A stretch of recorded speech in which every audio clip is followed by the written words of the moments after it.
আউযুবিল্লাহি মিনাশ শাইতানির রাজিম বিসমিল্লাহির রহমানির রহিম। আমরা আজকে যে বিষয়ের উপরে কথা বলবো, ব্ল্যাক ডেথ বা কালো অন্ধকার, মানুষের মৃত্যু, কালো মৃত্যু। তো মেহেরবান আল্লাহর নামে। তো আমরা দেখব যে আল্লাহ তাআলা আমাদেরকে কোরআনের ভিতরে বলতেছে যে তোমরা জলে এবং স্থলে যত প্রকার বিপর্যয় যা কিছু সৃষ্টি করো সেগুলোই তোমাদের কাছে কি হয়, আবারও তোমাদের কাছে ফিরে ফিরে আসে। মানে তোমাদের কাছে আবারও সেগুলো পরিণত হয়। অর্থাৎ আজকে পৃথিবীতে গলাম মানুষ অনেক কিছু করছে, যার কারণে মানুষের অনেক ক্ষতি করে ফেলছে, যার কারণে মানুষের কি হবে, মানুষের কালো মৃত্যু দেখা দেবে। হ্যাঁ, তাই আমরা দেখব কিতাবুল ফেতান থেকে, যেখানে ধ্বংস, মানুষের সর্বশ্রেষ্ঠ ধ্বংস, যেখান থেকে মানুষের শেষ সময়ের জীবনী, যেটা মানে অনেকের কাছে মনে করো এই ডিটেলস বর্ণনা থাকবে না, অনেকের কাছে থাকবে না। তাই এখানে কালো মৃত্যু সম্পর্কে যেটা বোঝাচ্ছে যে দাজ্জালের আগমনের ব্যাপারে মানুষের নিকট যে খবর এসে গেছে, তা নবী করিম সাল্লাল্লাহু আলাইহি ওয়াসাল্লাম আমাদের কাছে কলাম বলে যাচ্ছে। হচ্ছেন আবু উমাইয়া বাহেলিল রাদিয়াল্লাহু আনহু থেকে বর্ণিত। তিনি বলেন, নবী করিম সাল্লাল্লাহু আলাইহি ওয়াসাল্লাম যখনই আমাদের সাথে কোনো ব্যাপারে কথা বলতেন তখনই দাজ্জাল সম্পর্কে কথা বলতেন, দাজ্জালের ফিতনা সম্পর্কে কথা বলতেন। হ্যাঁ, তিনি কি করতেন, ভাষণ দিতেন, সেই ভাষণে দাজ্জাল সম্পর্কে কথা বলতেন। অধিকাংশ সময় এ বিষয়ে থাকতো, দাজ্জাল সম্পর্কে আমাদেরকে সতর্ক করতেন। তার কথা এরূপ হতো, হে লোক সকল, দাজ্জালের ফিতনা থেকে বড় কোনো ফিতনা দুনিয়াতে নেই। এ ব্যাপারে আল্লাহ তাআলা তার উম্মাদকে সতর্ক করার জন্যই আর কোনো নবী প্রেরণ করবেন না। নবী করিম সাল্লাল্লাহু আলাইহি ওয়াসাল্লাম কি বলল, যে দাজ্জালকে আমাদের এই শেষ জমানায় অন্য কোনো নবী দাজ্জাল সম্পর্কে এই কথা বলার জন্য পুনরায় পৃথিবীতে আসবেন না, শুধুমাত্র একমাত্র আসবেন উনি কে, মুহাম্মদ সাল্লাল্লাহু আলাইহি ওয়াসাল্লাম। তিনি আরও কি বললেন, এবং নিঃসন্দেহে দাজ্জাল তোমাদের করা হবে না, আমি হলাম শেষ নবী, তোমরা হলে শেষ উম্মাত। মানে মা কানা মুহাম্মাদুন আবা আহাদিম মির রিজালিকির রাসূলুল্লাহ খাতামান নাবিয়্যিনা ওয়া কানা আল্লাহু বিকুল্লি শাইইন আলিমা। তার মানে নবী করিম সাল্লাল্লাহু আলাইহি ওয়াসাল্লাম আমাদেরকে কি বলল, যে আমি তোমাদের নিঃসন্দেহে শেষ সময়ের নবী, যা কিনা তোমাদেরকে দাজ্জাল সম্পর্কে তোমাদের সামনে কথা বলবো। আর কেউ কখনো দাজ্জাল সম্পর্কে কি করবে না, কোনো রকম কথা বলবে না। তাই তোমরাও হলে শেষ উম্মাত। তার মানে আমরা কি, আমরা হলাম শেষ উম্মাত। আর দাজ্জালই পৃথিবীতে সময়ে সময়ে অনেক ধরনের ফিতনা, বালা মুসিবত, বিভিন্ন কিছু সৃষ্টি করবে। তাই আমাদের সেই সতর্কবাণী নবী করিম সাল্লাল্লাহু আলাইহি ওয়াসাল্লাম আমাদেরকে বলল যে অবশ্যই যে কালো মৃত্যুও কি তখন ছিল। বড় বড় হাদিস বিশারক যারা পৃথিবীতে হাদিস সম্পর্কে যারা আলোচনা করছে, তারা বলছে 80 বছর বা 280 বছর, কিন্তু কোন সময় দাজ্জাল উপস্থিত হবে সেই নির্দিষ্ট সময় তোমাদের কাছে নেই। হ্যাঁ, এমনও হাদিসের ভিতরে বলা হচ্ছে যে সকালে প্রভাতে তোমাদের সামনে দাজ্জাল আসবে এবং শেষ সময়েও তোমাদের সামনে দাজ্জাল এসে যাবে। তার মানে আমরা কি যে কোনো সময় দাজ্জাল কলাম আমাদের ভিতরে অলরেডি চলে আসছে, আমরা কলাম তার সম্পর্কে জানি না। তার 3টে নির্দেশনা আছে, যে গাছের পাতাগুলো সব হলুদ হয়ে যাবে, আকাশ থেকে কোনো রকম বৃষ্টি বর্ষণ আর হবে না, মাটির উপরে জমিনে হাহাকার লাগবে। 3 নম্বর বলা হচ্ছে যে তারপর তাদের কি করা হবে, যে সেখানে মানুষের ভিতরে এক ধরনের দুর্ভিক্ষ দেখা দেবে। মানুষের ভিতরে কি আসবে, দুর্ভিক্ষ।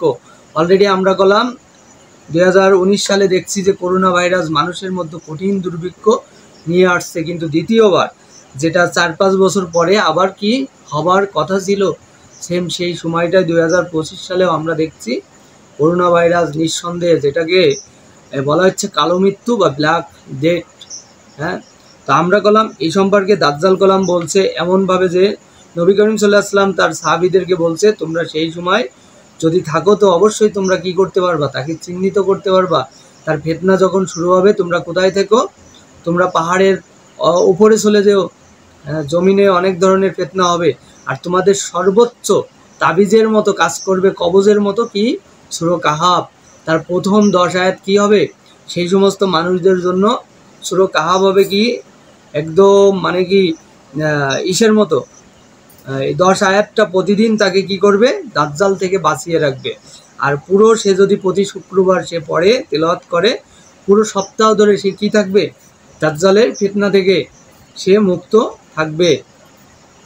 তাই আমাদেরকে বিভিন্ন সাহাবী আজমাইন ওলিগণ তারা বলে গেছে যে অবশ্যই তোমরা যেন শেষ সময়ে, শেষ মুহূর্তে যেন অবশ্যই তোমাদের ফ্যামিলি, তোমাদের পরিবার, তোমাদের আশেপাশের মানুষগুলোকে কোরআনের প্রতি আহ্বান করো, কোরআনের দিকে মানুষকে ধাবিত করো, কোরআনের কথা বলো, সে যেন অল্প হলেও কোরআন থেকেই পড়াশোনা করে।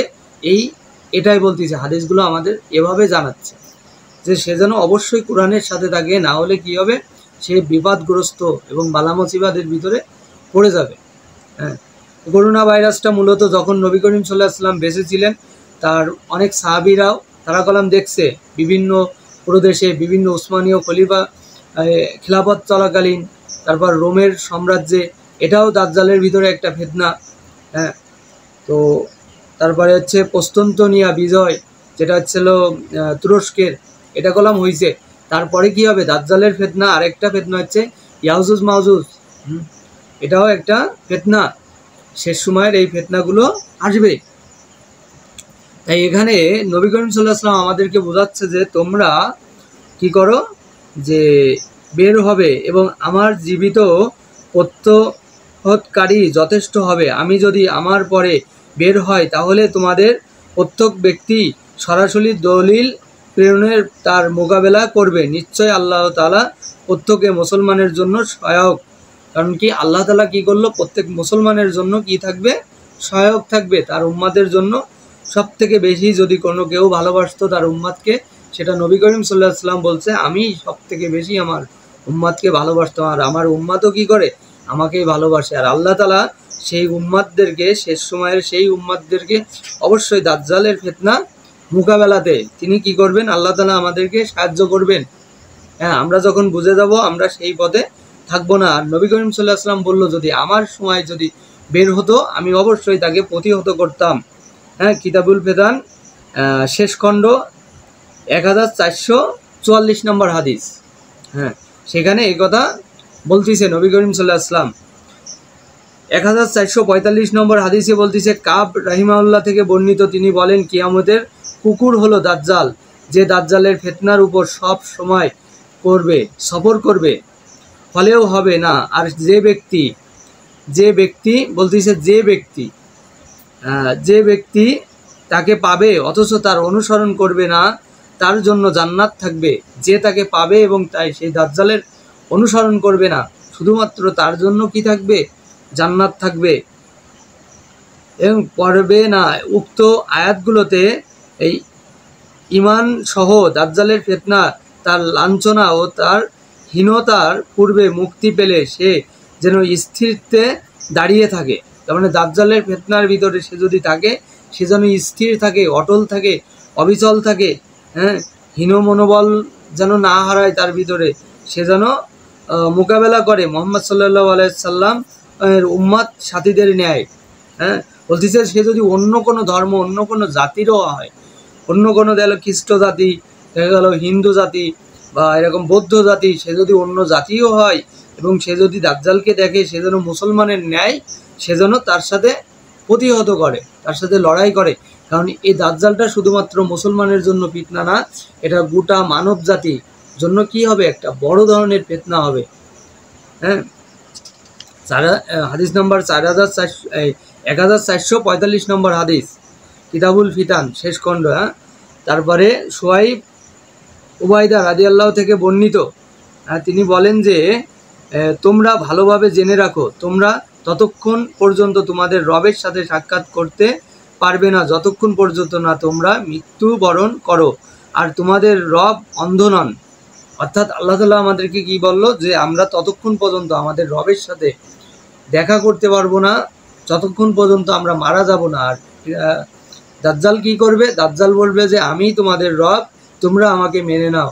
হ্যাঁ, তাহলে আল্লাহ তাআলা আমাদেরকে প্রতিশ্রুতি কোরআনেও দিচ্ছে, হাদিসের ভিতরেও দিচ্ছে, যে যতক্ষণ পর্যন্ত আমরা মৃত্যুবরণ না করব, মৃত্যুর সাথে না লড়ে মৃত্যুবরণ করব, ততক্ষণ পর্যন্ত আমাদের রুহু জগৎ যতক্ষণ পর্যন্ত মৃত্যুবরণ না করবে ততক্ষণ পর্যন্ত আমরা কি হতে পারবো না, আমরা বললাম আল্লাহর সাথে সাক্ষাৎ হতেই পারবো না, কোনোভাবেই সম্ভব না।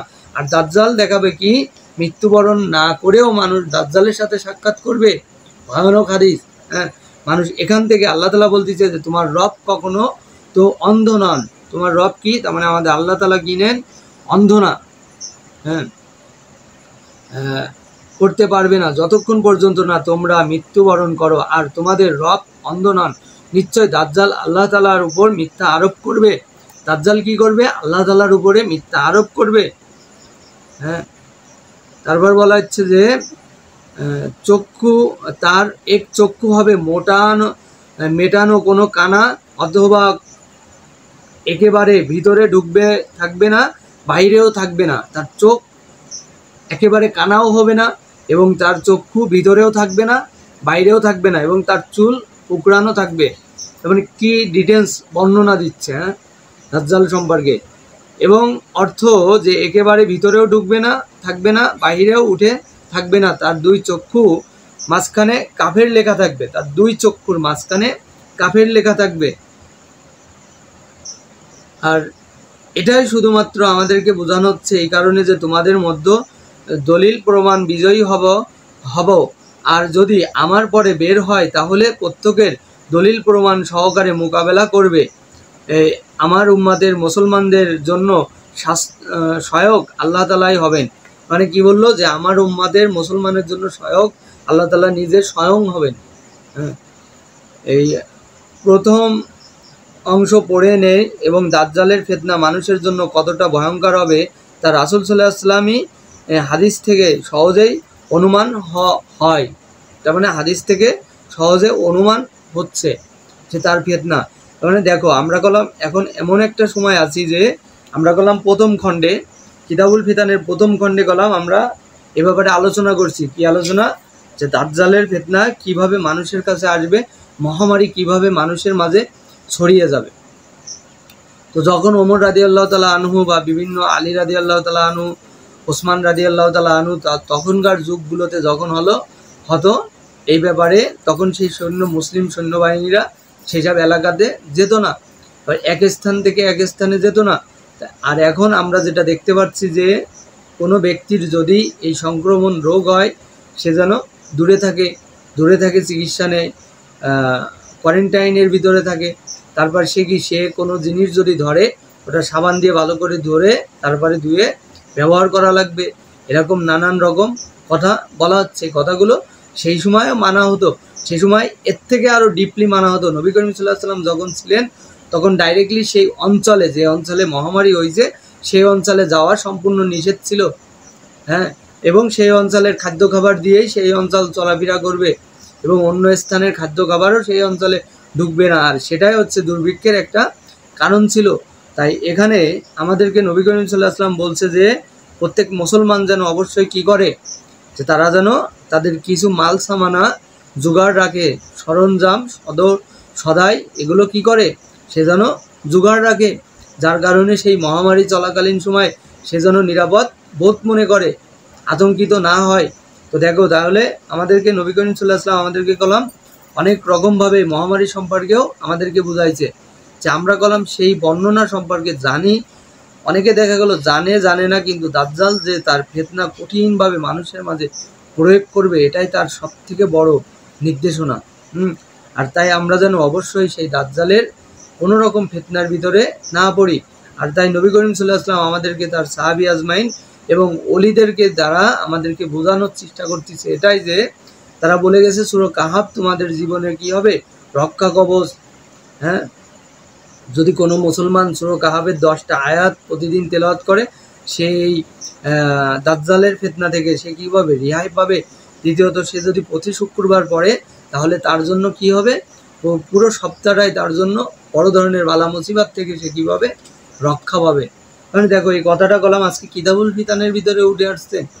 হ্যাঁ, তো আমরা অবশ্যই চাইবো যেন আমাদের ফ্যামিলি, পরিবার সবাই যেন কোরআন পড়ে এবং আমাদের কিতাবুল ফিতান থেকে যেন তারা অবশ্যই অনুসরণ করে এবং দেখে যে দাজ্জাল সম্পর্কে পুরো শেষ খণ্ডে এই ব্যাপারে কি বলা হচ্ছে, পুরো দাজ্জালের ডিটেলস বর্ণনা করা হয়েছে, যে দাজ্জাল আসলে কি ফিতনাগুলো ঘটাবে।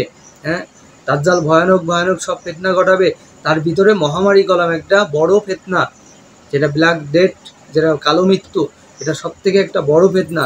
তাই এই ফিতনা থেকে যেন আমরা সবাই সুরক্ষিত রাখে, মহান আল্লাহ তাআলা যেন আমাদেরকে এই ফিতনার ভিতরে না ফেলে। আমরা যদি এই ফিতনার ভিতরে থাকি তাহলে আমরা অনেক বড় মুসিবতের ভিতরে পড়ে যাব। আল্লাহ তাআলা যেন আমাদেরকে সবাইকে হেফাজত করে। আমিন। আল্লাহ হাফেজ।